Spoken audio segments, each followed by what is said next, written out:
सुप्रभात बच्चों। आज के हिंदी क्लास में आप सभी का स्वागत है।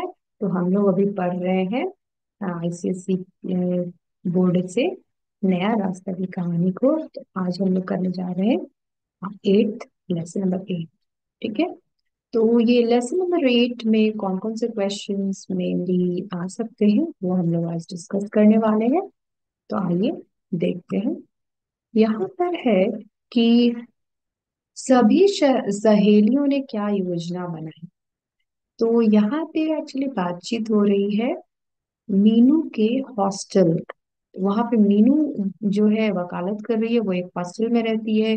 तो वहां पे जो उसकी सारी सहेलियां हैं उन्होंने कुछ योजना बनाई। तो क्या योजना, योजना का मतलब होता है एक प्लान। सभी सहेलियों ने योजना बनाई, आज हम कॉलेज के बाहर से चाय और समोसा ले चलेंगे। तो वो प्लान बनाती है कि आज हम लोग स्कूल मतलब कॉलेज में खाना पीना नहीं खाएंगे, आज हम लोग क्या करेंगे, कॉलेज से बाहर जाएंगे और चाय और समोसा खाएंगे। डाकिये को देखकर लड़कियों की क्या प्रतिक्रिया हुई। तो जब ये लोग ये सब डिस्कशन कर ही रहे थे कि हम लोग बाहर चलेंगे, तो वहां पर एक डाकिया आता है। वो डाकिया को देखकर सभी लड़कियों की क्या प्रतिक्रिया होती है, मतलब कैसा रिएक्शन होता है। डाकिये को देखकर कुछ लड़कियां खुश थी और कुछ उदास। तो कुछ लड़कियां देखती हैं कि वो खुश हो जाती हैं डाकिये को देखकर, क्योंकि उनको किसी न किसी का लेटर का इंतजार होता है। और कुछ लोग दुखी हो जाती हैं क्योंकि उनका कोई लेटर नहीं मिलता है। ठीक है। तो मीनू की सहेली माया क्यों उदास हो गई थी। तो मीनू जो है वो उदास थी। तो मैंने बताया ना, अगर किसी का लेटर नहीं आता तो वो लोग उदास हो जाते हैं। तो मीनू की सहेली माया बहुत दिनों से अपने माता पिता के पत्र का इंतजार कर रही थी, परंतु पत्र नहीं मिलने पर वह उदास हो जाती थी। तो मीनू की जो एक फ्रेंड थी, हॉस्टल की एक फ्रेंड थी, उसकी रूममेट थी माया। तो माया जो है वो बहुत दिनों से पत्र का इंतजार कर रही थी। किसके पत्र का इंतजार कर रही थी, अपने माता पिता। तो अपने माता पिता को बार बार लेटर लिख रही थी, पत्र लिख रही थी, लेकिन पत्र का कुछ रिप्लाई नहीं आ रहा था।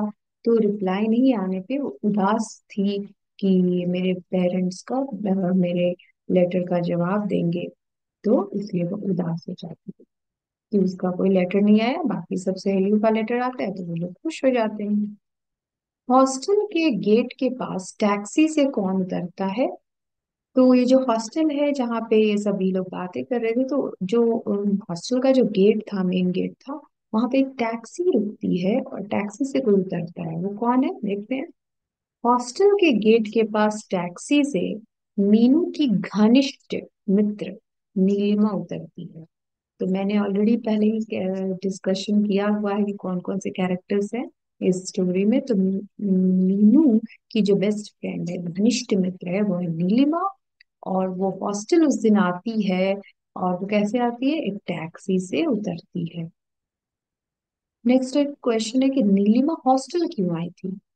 तो नीलिमा तो वहां नहीं पढ़ती है, तो नीलिमा आखिर हॉस्टल में क्यों आई, कुछ रीजन होगा।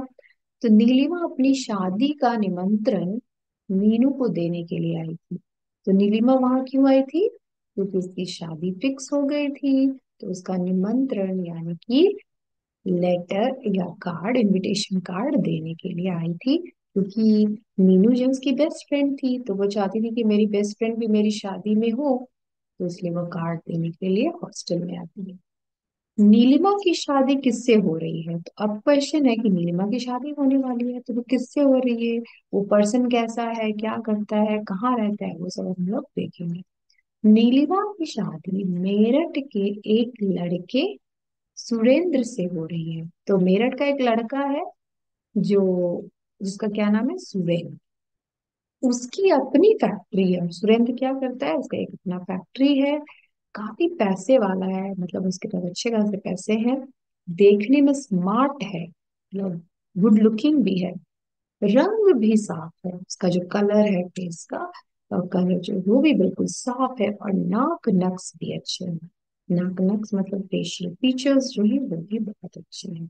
मतलब, और हम लोग ये कह सकते हैं कि सुरेंद्र जो है कि बहुत ही अच्छा पर्सन है, और वो नीलिमा से शादी करने जा रहा है। तो नीलिमा ने मीनू को क्या वादा करने को कहा। तो अब नीलिमा कुछ वादा करती है, बोलती है कि तुम वादा करो, वादा मतलब प्रॉमिस करो। तो नीलिमा ने मीनू को कहा कि उसे शादी में जरूर से आना है। मीनू ने भी कहा बिल्कुल आऊंगी। तो वो वादा करने को कहती है कि तुम्हें बिल्कुल आना है शादी में, कि तुम मेरी बेस्ट फ्रेंड हो, तुम्हें आना ही आना है, तुम मुझे प्रॉमिस करो कि तुम आओगी। तो मीनू ने कहा कि हाँ मैं बिल्कुल आऊंगी, प्रॉमिस। नीलिमा के जाने के बाद मीनू उसके निमंत्रण पत्र को देखकर क्या सोचने लगती है। तो नीलिमा हॉस्टल आई थी, तो नीलिमा ने निमंत्रण पत्र दे दिया, इनविटेशन कार्ड दे दिया अपनी शादी का, और फिर वो चली गई। तो जब वो चली गई तो नीलिमा के जाने के बाद मीनू जो है वो कार्ड को खोलकर देखती है, तो वो कुछ सोच में डूब जाती है, मतलब कुछ फ्लैशबैक्स आने लगते हैं। नीलिमा के जाने के बाद मीनू उसके निमंत्रण पत्र को देखकर सोचती है कि वह बहुत अभागन है। अभागन का मतलब होता है अनलकी। तो वो सोचती है कि मेरी फ्रेंड कितनी लकी है कि उसकी शादी होने जा रही है, और मैं कितनी अनलकी हूँ, अभागन हूँ कि मेरी शादी भी नहीं हुई, और जितने भी लड़कों के रिश्ते आए वो सभी लोगों ने मुझे नामंजूर कर दिया, रिजेक्ट कर दिया। मीनू अपने आप को अभागन क्यों मानती है। तो ये जो मीनू है वो अपने आप को क्यों अभागन मान रही थी, क्यों लकी मान रही थी। मीनू अपने आप को अभागन मानती है क्योंकि उससे बहुत सारे लड़के नापसंद कर चुके थे। मतलब अमित तो उसमें एक था ही कि अमित ने नापसंद कर दिया था कि मुझे ये पसंद नहीं है। उसी तरह से और भी लड़के या फैमिली वाले उन्होंने मीनू को ना कर दिया था। तो इसलिए वो सोचती कि मैं बिल्कुल अनलकी हूँ। मीनू ने माया को उदास देखकर क्या किया। क्योंकि जो मीनू है वो उदास बैठी हुई थी, तो उसकी फ्रेंड माया जो उसकी रूममेट थी वो क्या करती है। मीनू माया को उदास देखकर, तो यहाँ पर एक्चुअली माया जो है वो उदास थी, ठीक है। तो कुछ चुटकुले कहती है और वो हंसने लगती है। तो मीनू देखती है कि ये जो मेरी फ्रेंड है वो उदास बैठी हुई है। वो उदास क्यों थी, क्योंकि उसके पेरेंट्स का लेटर नहीं है, पत्र नहीं है, रिप्लाई नहीं आया था। तो मीनू जब ये देखती है तो वो उससे कुछ चुटकुले कहती है और वो हंसने लगती है। चुटकुले सुनकर हमें हंसी आ जाती है ना बच्चों।